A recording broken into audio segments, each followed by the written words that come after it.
Hello students, good morning. Students, आज मैं video start करने से पहले आपको एक बात कहना चाहता हूँ। जैसे कि कोरोना का प्रकोप चल रहा है, तो अपना थोड़ा सा ध्यान रखें। ज़रूरत पड़ने पर ही घर से बाहर निकलें, मास्क लगा के निकलें, सोशल डिस्टेंसिंग का पालन करें। और आप तो खुद पालन करें, अपने माँ बाप, अपने अड़ोस पड़ोस के लोगों को भी इस चीज़ के लिए प्रेरित करें, ताकि एक चीज़ हम जानते हैं कि कोई भी चीज़ हो, कोई भी बीमारी हो, बचाव में ही बचाव होता है। तो अपने माँ बाप का, अपने परिवार का, अपने समाज का ध्यान रखते हुए इन चीज़ों का पालन करें। मास्क का यूज़ करें, घर ज़रूर बहुत ही ज़्यादा ज़रूरी होने पर ही घर से बाहर निकलें। तो इन चीज़ों का ध्यान रखें।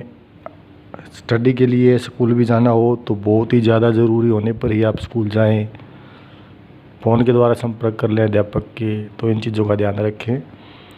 तो बच्चों, आज हम फिर से एक बार कक्षा 10 की गणित विषय की वर्कशीट नंबर 42 कर रहे हैं, जो आपको 9 अक्टूबर को मिलने वाली है। ठीक है। और उसका जो टॉपिक होगा वो होगा वृत्त की स्पर्श रेखा। वृत्त की स्पर्श रेखा पर बात करने से पहले हम थोड़ा सा एक चीज़ और पढ़ना चाहेंगे कि वृत्त क्या होता है। वृत्त के बारे में आप ऑलरेडी फैमिलियर हैं कि इस तरह की जो कोई भी आकृति हो उसको हम क्या कहते हैं, वृत्त कहते हैं। यह वृत्त का केंद्र होता है। ये जो होता है पोर्शन, वो वृत्त की क्या होती है, परिधि, यानी कि सरकमफेरेंस होती है। ठीक है। तो पहले हम थोड़ा सा वृत्त के बारे में पढ़ लें। ये वृत्त का केंद्र है। ये जो लाइन होती है उसको वृत्त की हम क्या कहते हैं, त्रिज्या कहते हैं। ठीक है। साथ के साथ यह वृत्त का केंद्र है। और अगर इसको हम आगे और बढ़ा भी दें, पूरा बढ़ा दें, तो वो क्या हो जाएगा, वृत्त का व्यास। ठीक है। और एक हमारे पास जो याद कीजिए और बताइए है इसके अंदर आप में, तो उसमें ये दिया हुआ है कि इस तरह का एक डायग्राम दिया हुआ है और उसमें CD लिखा हुआ है। तो CD क्या है आपको वो बताना है। तो CD क्या है, वृत्त की जीवा है। CD क्या है, वृत्त की एक जीवा है। अब दूसरा इसने पूछा भाई वृत्त की त्रिज्या, केंद्र और चाप। वृत्त की त्रिज्या ये वाली है, केंद्र ये है, और ये जो पोर्शन है इसको हम चाप कहते हैं, भी आर्क। ये वृत्त के कहाँ होते हैं, अंदर होते हैं या बाहर होते हैं। ठीक है। तो त्रिज्या है, ये क्या होते हैं, अंदर होते हैं। चाप जो है वो वृत्त के ऊपर स्थित होता है, तो इसको भी हम अंतर्भाग में कह सकते हैं। तीसरा जो है वृत्त का व्यास, वृत्त की सबसे लंबी। अब ये क्या है, जीवा है। उसी तरीके से ये भी एक जीवा है जो केंद्र से गुजरती है, और केंद्र से गुजरने वाली जीवा को हम क्या कहते हैं, वृत्त का व्यास कहते हैं। ठीक है। और तो हम कह सकते हैं, अब इसमें अगर देखें तो इस वृत्त की इससे ज़्यादा बड़ी जीवा नहीं हो सकती है। तो वृत्त की सबसे बड़ी जीवा जो है वो क्या कहलाती है, व्यास, या वृत्त का व्यास वृत्त की सबसे बड़ी जीवा होती है। ठीक है। तो ये तो हमने वृत्त के बारे में कुछ पहले का जो है वो पढ़ा है। ठीक है। अब है वृत्त का स्पर्श रेखा। अब हमारा टॉपिक क्या है, स्पर्श रेखा। जैसे नाम से स्पष्ट है, स्पर्श, टच, यानी जो टच करता है वो स्पर्श रेखा होती है। आपको ये कहते भी आप एक लाइन खींचिए और एक वृत्त खींचिए। ठीक है। एक लाइन तो आप ऐसे खींच सकते हो, एक लाइन खींच दी, एक वृत्त खींच दिया। दूसरा दूसरा कोई बच्चे को अगर कहे तो वो इस तरीके से खींच सकता है। और तीसरा अगर कोई कहे भी, तीसरा ऑप्शन क्या है, तीसरा ऑप्शन है कि ये हो सकता है ये। तो अब यहाँ देखिए, यहाँ ये टच नहीं कर रही है, ये टच कर रही है लेकिन 2 पॉइंट्स पे कर रही है, यानी प्रतिच्छेद कर रही है। तो इसको हम क्या कहते हैं, छेदक रेखा कहते हैं। क्या कहते हैं, छेदक, सीकेंट। और ये सिर्फ एक पॉइंट पे मिल रही है, तो इसको हम क्या कहेंगे, स्पर्श रेखा। ठीक है। तो हम क्या कहेंगे, स्पर्श रेखा क्या होती है, वह लाइन जो वृत्त को केवल एक बिंदु पे टच करती हो, एक बिंदु पे काटती हो, वो उस वृत्त की स्पर्श रेखा कहलाती है। तो अब 3 चीज़ें हैं हमारी, देखो, जीवा, छेदक रेखा और स्पर्श रेखा। क्या खास बात होती है अभी इसमें? जीवा कौन सी होती है? जीवा ये जो पोर्शन है ना सिर्फ अंदर का, यानी इसको अगर बाहर न निकालें तो वो क्या होगी? जीवा।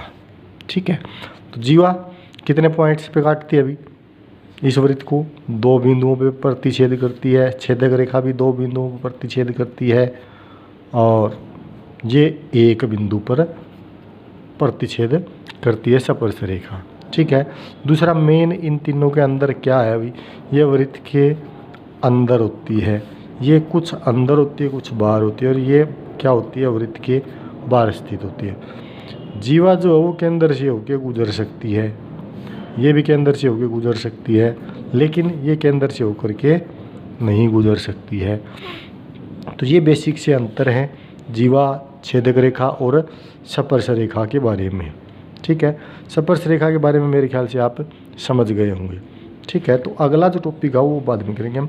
अब आपका जो प्रयास कीजिए वो देखिए क्या है। प्रयास कीजिए में क्या है? उत्तर देने आपको कुछ क्वेश्चन पूछे हुए हैं। पहला क्वेश्चन है, वृत्त और वृत्त की स्पर्श रेखा के उभयनिष्ठ बिंदु को, ये वृत्त है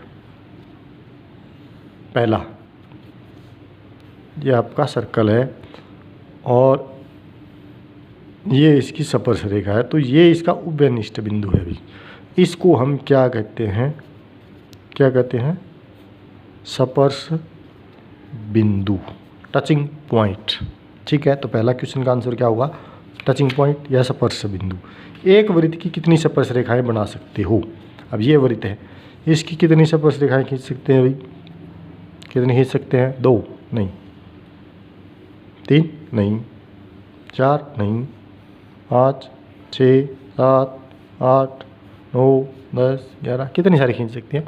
बहुत सारी स्पर्श रेखाएं। एक वृत्त की अनेक स्पर्श रेखाएं। तो सेकंड का आंसर क्या होगा? एक वृत्त की हम अनेक स्पर्श रेखाएं खींच सकते हैं। तीसरा क्या पूछा है इसने?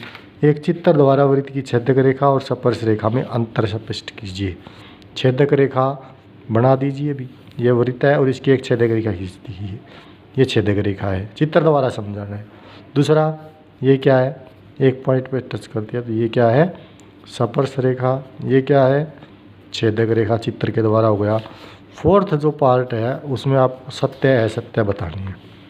पहला है, वृत्त की छेदक रेखा और स्पर्श रेखा समानांतर हो सकती है। देख लेते हैं।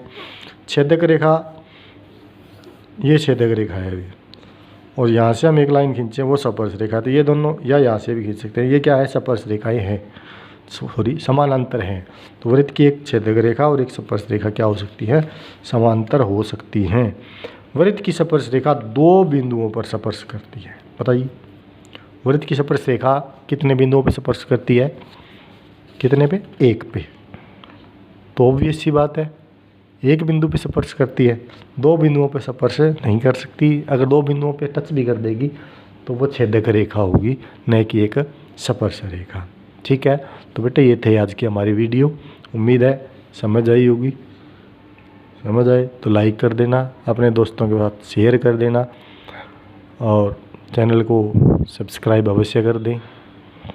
Thank you very much.